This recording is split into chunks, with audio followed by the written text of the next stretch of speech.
Imaginez que l'argent est comme de l'eau.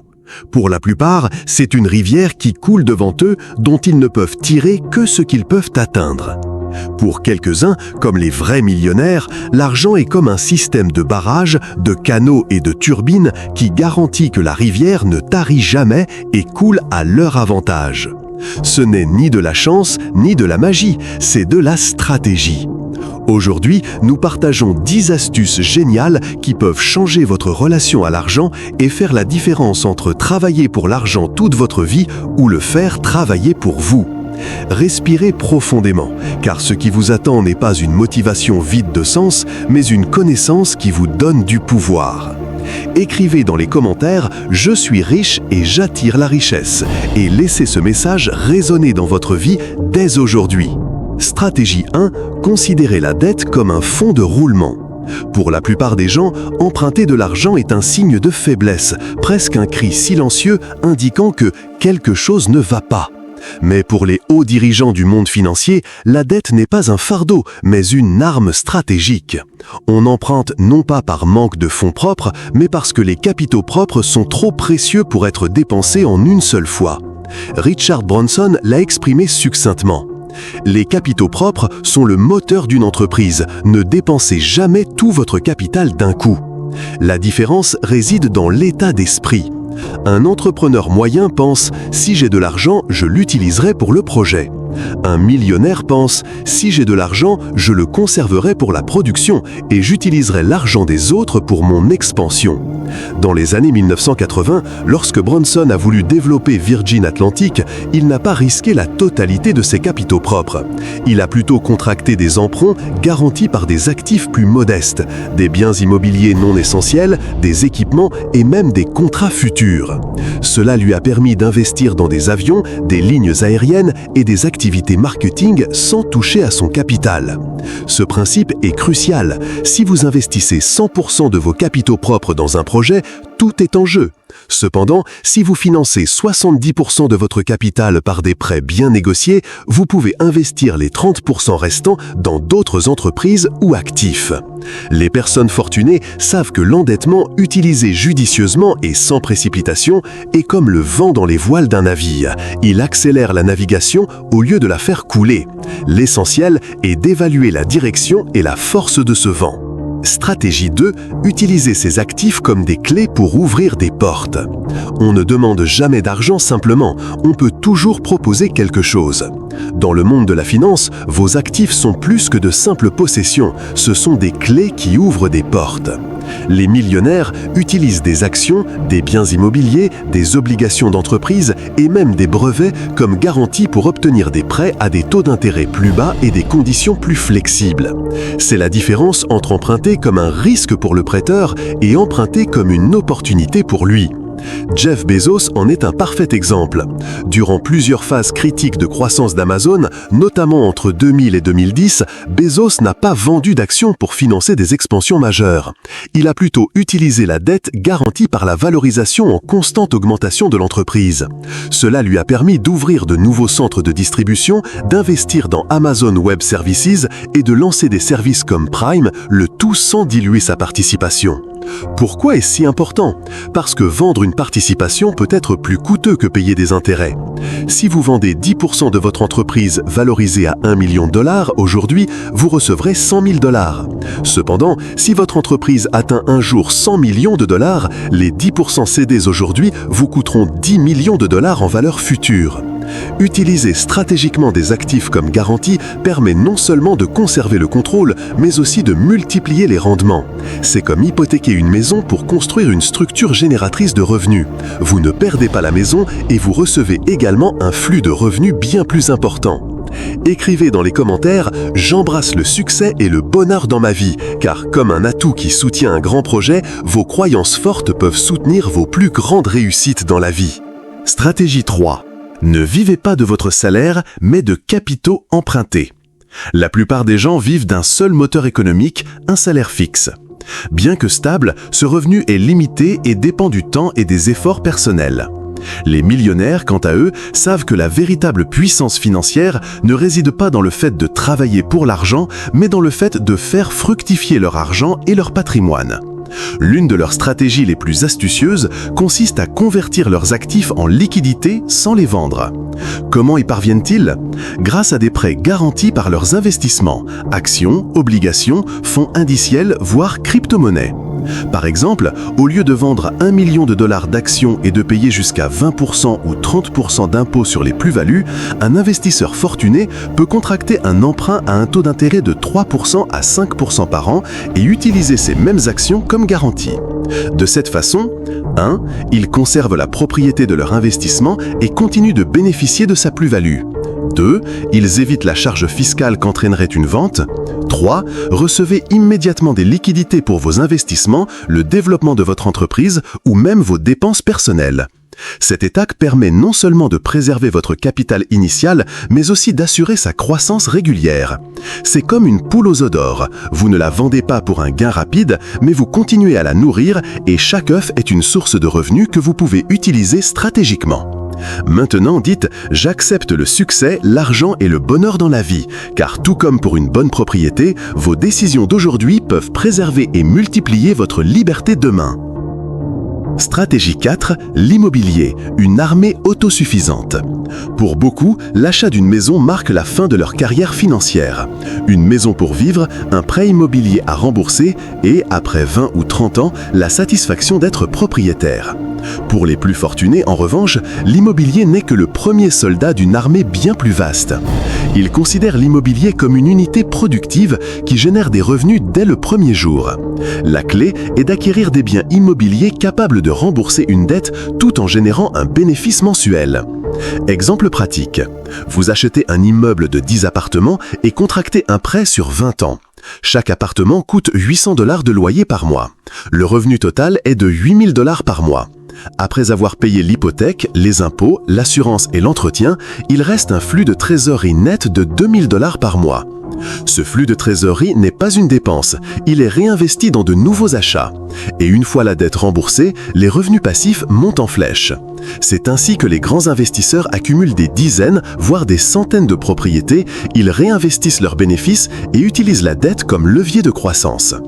Imaginez, une personne ayant un emploi moyen pourrait économiser pendant 10 ans pour acheter une maison comptant. Un investisseur avisé pourrait acquérir plusieurs propriétés financées sur la même période, qui, grâce à leurs locataires, seraient rentabilisées et généreraient des profits. Maintenant dites « J'accepte le succès, l'argent et le bonheur dans ma vie ». Car, tout comme pour une bonne propriété, vos décisions d'aujourd'hui peuvent préserver et multiplier votre liberté demain. Stratégie 5. Séparer les risques personnels et professionnels. L'une des erreurs les plus coûteuses pour les entrepreneurs inexpérimentés est de mélanger finances personnelles et professionnelles. C'est comme naviguer sur un navire et attacher son canot de sauvetage à la coque. Si le navire coule, tout coule. Les millionnaires savent que la clé pour protéger leur patrimoine n'est pas seulement de gagner plus, mais aussi de protéger ce qu'ils ont déjà. Il s'agit de structurer chaque projet de manière à ce qu'en cas d'échec, l'impact se limite au projet et ne se répercute pas sur leur vie personnelle. Un exemple clair est le rachat d'une entreprise par un entrepreneur qui emprunte exclusivement sur les actifs de l'entreprise. En cas de faillite, la perte se limite à cet investissement. Machines, stocks, propriétés intellectuelles, mais pas à leur maison, à leurs économies familiales, ni à leurs investissements personnels. Cette stratégie ne concerne pas uniquement les grandes entreprises.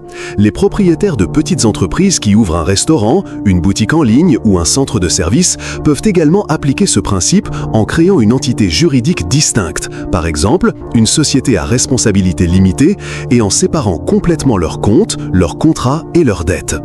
Dans le monde financier, cela s'appelle la gestion des risques. Dans la vraie vie, cela signifie dormir sur ses deux oreilles, sachant qu'un revers commercial ne réduira pas à néant des décennies de travail personnel. Stratégie 6. Créer des liquidités sans vendre son âme ni ses actifs. En affaires, les meilleures opportunités sont comme les trains à grande vitesse. Elles passent vite et n'attendent pas. Le problème est que beaucoup de personnes, faute de liquidité immédiate, vendent des actifs de valeur pour prendre l'un de ces trains, sacrifiant ainsi une grande partie de leur potentiel futur. Les millionnaires pensent différemment. Ils utilisent l'argent des autres pour saisir l'occasion sans renoncer à leur richesse. Un outil courant est la ligne de crédit professionnelle ou personnelle, qui leur permet d'accéder rapidement à des capitaux, généralement à des taux d'intérêt inférieurs à ce qu'ils obtiendraient en vendant puis en rachetant des actifs. Imaginez que vous ayez investi dans des actions d'entreprises technologiques qui ont progressé de 40% l'an dernier et dont la valeur, selon les analyses, pourrait doubler au cours des 3 prochaines années. Vendre ces actions maintenant pour financer un nouveau projet équivaudrait à abattre un jeune arbre juste avant sa première grande récolte. Cependant, utiliser une ligne de crédit annuelle de 6% pour obtenir le même montant de capital vous permet de financer le nouveau projet tout en poursuivant la croissance de vos investissements. Cette stratégie vous permet d'investir dans des entreprises à fort impact, des startups spécialisées en intelligence artificielle aux acquisitions stratégiques, sans épuiser votre portefeuille ni ralentir votre croissance à long terme. En termes simples, l'argent emprunté devient un pont entre le présent et l'avenir, un pont que vous pouvez traverser sans détruire ce que vous avez construit. Répétez après moi, mon avenir financier est entre mes mains, car chaque geste intelligent que vous posez aujourd'hui peut vous ouvrir des portes dont vous ignoriez peut-être l'existence autrement. Stratégie 7. Faites de l'inflation votre allié. Pour la plupart des gens, l'inflation est un ennemi silencieux qui diminue leur pouvoir d'achat année après année. Mais pour ceux qui comprennent le langage de l'argent, elle peut devenir un allié stratégique. Imaginez que vous achetiez une maison aujourd'hui avec un prêt hypothécaire à taux fixe de 200 000 $ sur 30 ans, à un taux d'intérêt de 4%. Vos mensualités ne changeront pas, mais le monde qui vous entoure, lui, changera. Avec une inflation annuelle de 5%, la valeur réelle de ces mensualités sera considérablement plus faible dans 10 ans, car l'argent que vous utilisez pour les effectuer aura moins de valeur, tandis que vos revenus et la valeur de vos actifs auront probablement augmenté. C'est comme si le temps remboursait une partie de vos dettes. Par exemple, une mensualité de 1 000 $ aujourd'hui pourrait n'être que de 600 $ dans 10 ans, indexée sur l'inflation. Entre-temps, la valeur de votre propriété aurait pu doubler, vous protégeant ainsi, mais aussi vous enrichissant. L'astuce consiste à conserver vos dettes à taux fixe dans des actifs qui prendront de la valeur au fil du temps, immobilier, entreprise solide, investissement stratégique. Ainsi, l'inflation joue en votre faveur et non contre vous. Stratégie 8, l'effet de levier pour multiplier, pas pour survivre. L'effet de levier est comme le feu, il peut éclairer votre chemin ou tout réduire en cendres. L'endettement utilisé pour combler des déficits financiers ou payer des dépenses improductives devient un piège qui consume l'avenir. Mais utilisé pour accroître votre capital, il peut accélérer votre croissance de manière exponentielle. Les millionnaires ont une règle claire, n'empruntez jamais d'argent à moins que le rendement ne soit supérieur à ses coûts. Si le taux d'intérêt d'un prêt est de 5% par an et que l'investissement prévoit un rendement de 12%, l'effet de levier est logique. Chaque dollar emprunté rapporte plus qu'il ne coûte. En revanche, si le rendement estimé est inférieur aux intérêts, le prêt n'est plus un tremplin, mais un fardeau. Prenons quelques chiffres simples. Un prêt de 100 000 $ à 5% d'intérêt annuel équivaut à un coût de 5 000 $.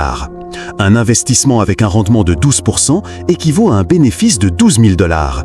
Grâce à l'effet de levier, le bénéfice net est de 7 000 $. Ce principe explique pourquoi certains entrepreneurs se développent rapidement tandis que d'autres croulent sous les dettes. La différence ne réside pas dans le montant, mais dans l'objectif. Disons, je suis riche et j'attire la richesse, car la richesse n'est pas une question de chance, mais de décisions calculées qui augmentent et protègent votre patrimoine. Stratégie 9. Diversifier avec l'effet de levier. Les vrais millionnaires savent que la diversification est la meilleure protection contre l'incertitude. Mais ils ne diversifient pas toujours avec leurs propres capitaux.